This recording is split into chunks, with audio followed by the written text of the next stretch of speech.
Les tensions restent toujours très fortes entre la Turquie et l'Union européenne. Ankara multiplie les critiques contre plusieurs pays après l'interdiction de meetings pro-gouvernementaux. Au Parlement européen, le ton monte aussi. Le président du premier groupe politique, le Parti populaire européen, estime qu'il faut réfléchir au processus d'adhésion de la Turquie à l'Union européenne. Un élargissement de l'Union européenne vers la Turquie est impensable et concrètement, ce n'est pas gérable.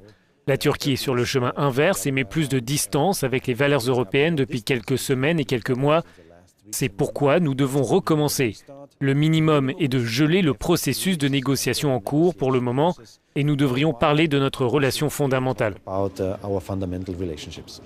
Si la Commission européenne se veut ferme elle aussi, elle préfère adopter un ton plus conciliant. Le commissaire européen en charge de la politique de voisinage rappelle qu'il est essentiel pour chaque partie de maintenir le dialogue. Cela n'altère en rien le fait que nous devons maintenir de toute façon le contact avec un voisin qui représente 85 millions de personnes. C'est dans notre intérêt.